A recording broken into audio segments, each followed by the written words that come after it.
আমাদের দেশের বুদ্ধিমান লোকগুলো বসে থাকে চায়ের দোকানে। এই চার দোকানে বসে তারা পৃথিবী চালাচ্ছে। ইভেন তারা আমেরিকান প্রেসিডেন্ট হোয়াইট হাউসে বসে কী কাজ করে সেটাও তারা জানে।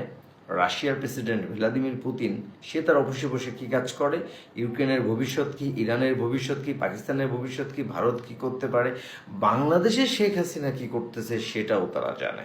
মানে দুনিয়ার সব জ্ঞান এই চার দোকানে বসে এরা ছাড়তে থাকে।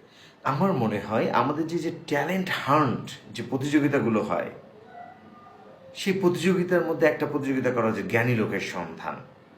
আমরা সেই জ্ঞানী লোকের সন্ধান অনুষ্ঠানের মাধ্যমে এই চার দোকান থেকে জ্ঞানী লোককে বের করে আনবো, এনে তাকে একটা পজিশনে বসে একটা কাজ দিব যে এই কাজটা তুমি করো।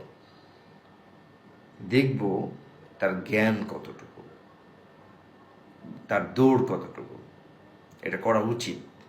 এই পটরগুলোকে বন্ধ করার জন্য হলে এই ধরনের কাজ করা উচিত।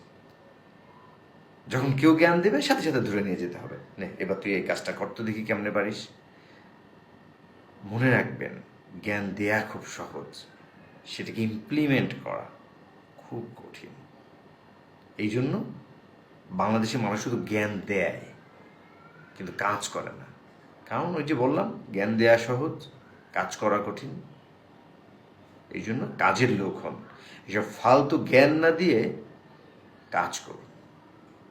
ভালো থাকবেন।